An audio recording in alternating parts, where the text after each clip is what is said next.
invité Saïd Kourar pour prendre la parole. Vous avez l'écran de retour. Vous avez le Pavlov pour faire dérouler votre diaporama. Et je déclenche mon chrono pour 10 minutes. Avec ça, vous pointez directement là-bas la régie. Et ça va avancer.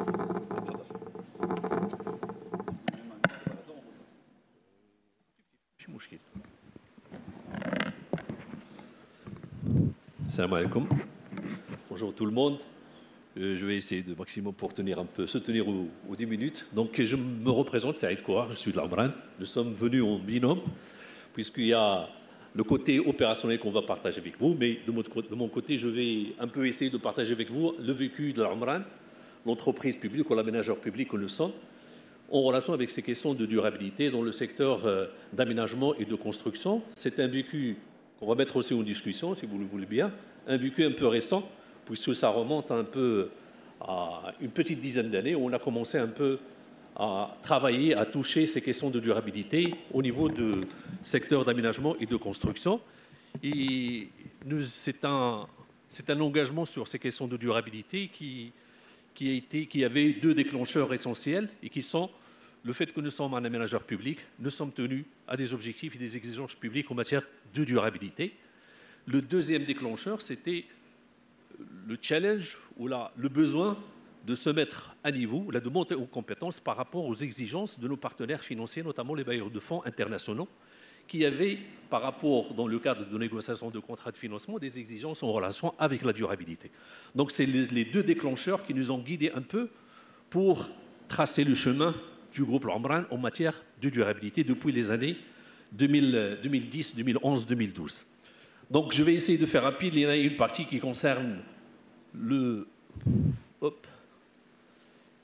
un peu la présentation de l'Amran. Je vais essayer de faire vite. Donc, comme j'ai rappelé, c'est l'aménageur public qui a des missions de réalisation des politiques, des programmes publics en matière de logement et d'aménagement foncier. Donc, il y a la casquette aménagement foncier et la casquette production de logement, mais l'essentiel de notre activité, c'est sur l'aménagement foncier qui nous permet de mettre sur le marché des mètres carrés constructibles, aussi bien en direction des particuliers qu'en direction des institutionnels et en direction des promoteurs immobiliers. Nous sommes aussi responsables de la mise en place de programmes d'habitat social, notamment le fameux projet ou programme de résorption de l'habitat insalubre, puisque nous étions en charge de la réalisation de presque 90% de ce programme et qui a été réalisé dans des contextes particuliers, des contextes sociaux particuliers, d'où aussi notre touche sur la dimension environnementale de l'approche développement durable, car dans notre approche développement durable, il n'y a pas seulement la partie environnementale, certes ça prend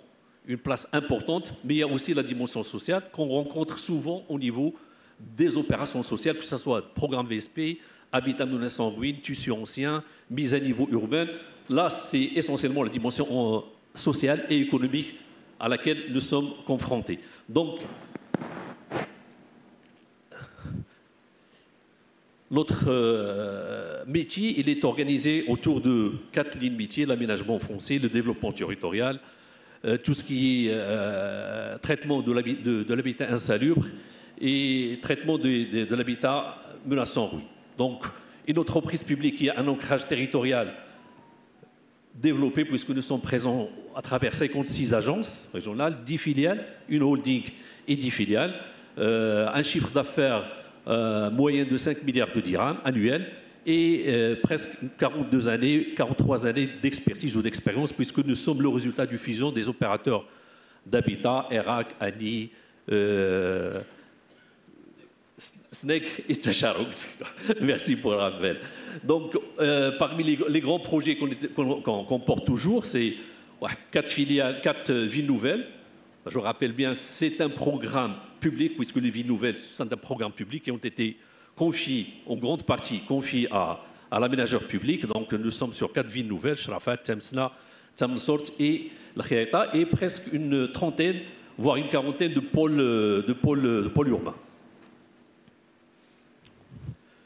Donc, il y a notre stratégie développement durable. Donc, il s'appuie sur 4 piliers. Donc, on va rester sur 4 piliers: une vision nationale dynamique, plus une politique opérationnelle, plus de l'innovation et du financement un peu, je dirais, financement durable, comme on l'avance ici. sur ce qui est de la stratégie. Donc, notre stratégie s'inspire et s'appuie bien évidemment sur les stratégies et politiques publiques en matière de développement durable. On en cite trois principaux piliers qui sont la stratégie nationale de développement durable avec ses différents enjeux. Là, on a cité trois principaux enjeux qui rencontrent le métier de l'aménagement et de la construction sur lequel on travaille. Et il y a l'agenda 2030 Maroc avec les objectifs de développement durable. Là aussi, il y a quelques objectifs de développement durable qui rencontrent un peu le corps de métier d'aménagement foncier et de construction sur lequel on travaille. Et en dernier lieu, il y a un nouveau modèle de développement dont l'axe 4 avec trois orientations stratégiques qui promeut et qui demandent le développement durable des territoires, notamment pour un aménageur public que nous sommes. Je rappelle bien que parmi les lignes métiers, les deuxième ligne métier principale, c'est le développement territorial. Donc on se retrouve dans orienter et encadrer la stratégie de l'Amra en matière de développement durable, s'appuie sur ces trois principales ressources en matière d'orientation et d'exigence publique en matière de développement durable. C'est ce qui nous a appris un peu d'alimenter notre vécu, notre cheminement vers la mise en place d'une démarche structurée de développement durable qui va commencer sur deux fronts. En fait, on était sur le front de mettre du contenu développement durable sur le mode d'organisation et de fonctionnement de l'administration ou de l'entreprise que nous sommes. Et le deuxième front, mettre du contenu développement durable sur les projets qu'on réalise. Concernant la partie fonctionnement et organisation de l'entreprise, donc notre référence, c'est la charte ou le charte d'exemplarité publique auquel nous sommes tenus. Il y a pas mal d'objectifs qui sont développés dans la charte et dans le pacte d'exemplarité publique de l'administration publique. Donc nous avons essayé de mettre une démarche d'exemplarité de l'administration publique qui converge avec les objectifs et les consignes de cette charte. Donc on a commencé par exemple, le domaine d'efficacité énergétique ou d'économie d'énergie qui est parmi les objectifs de cette charte, d'essayer de mettre à niveau nos sièges, nos bâtiments, la mise à niveau énergétique de nos sièges ou nos bâtiments administratifs. Donc nous avons commencé par le test d'une démarche de mise à niveau au niveau de Marrakech notamment et au niveau du siège. Donc nous avons fait des audits énergétiques de ces bâtiments. Après, nous avons mis en place des plans d'action corrective. Et parmi les investissements conséquents qu'on a mis en place, c'est la mise en place de stations photovoltaïques au niveau de nos sièges administratifs pour créer un peu un mix énergétique au niveau de nos bâtiments et d'autres actions correctives ou d'amélioration sur l'enveloppe ou même sur les pratiques et la sensibilisation du personnel de l'Amra sur ces questions d'économie d'énergie. Après, on est parti sur ce qu'on appelle l'audit environnemental pour embrasser d'autres thématiques autres que l'énergie, tout ce qui est en relation avec l'économie d'eau, avec la gestion des déchets, avec des achats responsables. Donc nous avons fait des audits environnementaux au niveau des sièges et des plans d'amélioration. Donc vous avez devant vous un peu l'exemple de stations photovoltaïques et aussi un exemple de mobilité durable, puisque on est essayant d'injecter un peu de voitures électriques dans le parc automobile de l'Amra, puisqu'il y a une voiture électrique, comme vous le voyez dans la présentation. Après cette démarche commencement plutôt de démarche d'exemplarité sur des thématiques ou des thèmes un peu prioritaires, énergie ou gestion de déchets, nous avons essayé d'embrasser d'autres thématiques aussi importantes, comme la gouvernance, comme la loyauté des pratiques. Donc on s'est dit, il faut qu'on structure notre démarche selon une démarche RSE. Donc aujourd'hui, à date d'aujourd'hui, le HAO et ses filiales ils sont labellisés RSE CGM. Donc nous avons commencé cette démarche depuis 2019. À date d'aujourd'hui, toutes les filiales et le HAO, c'est-à-dire le siège, ont le label RSE CGM. Ça, c'est ce qui concerne un peu le développement du contenu, du développement durable sur le mode de fonctionnement et d'organisation de l'administration, de l'entreprise. Maintenant, la partie projet, investissement, c'est-à-dire comment on a commencé à injecter du développement durable dans le mode de fabrique urbaine et fabrique de logement. Donc la question remonte un peu à 2012. On a commencé à toucher à ces questions de durabilité par l'angle efficacité énergétique. Donc nous étions presque parmi les premiers opérateurs à essayer d'introduire de l'efficacité énergétique dans l'acte de construction à partir de 2012. Donc nous avons réalisé, en partenariat avec la BEI et avec la délégation de l'Union européenne, 4 premiers démonstrateurs en termes d'efficacité énergétique. 2012, c'était un contexte un peu chargé d'obstacles, d'incompréhension, je dirais d'insuffisance aussi en matière de préparation du marché. Donc 2012, il y avait la demande de l'Omran en matière d'efficacité énergétique, mais en face, il n'y a pas suffisamment, ou il n'y a pas eu carrément une offre en matière d'expertise, de compétences et de matériaux, puisque le marché en 2012 n'était pas encore prêt. Donc c'est des démonstrateurs qui nous ont permis un peu de tester la réglementation thermique en matière d'efficacité énergétique, mais aussi de commencer à construire l'écosystème. 2 minutes 2 minutes. Oh, bon, c'est vrai. Ça passe vite, hein. Donc, il y a l'approche, à commencer par la réalisation de pilotes. En 2015, nous avons commencé à structurer un peu la démarche d'IANA en matière de gestion environnementale et sociale de nos projets. Donc, nous avons mis en place ce qu'on appelle le PGES, le plan de gestion environnementale. Ce plan de gestion environnementale nous a permis de mettre en place les démarches et outils qui nous a permis d'intégrer, d'injecter des éléments de gestion sociale et environnementale.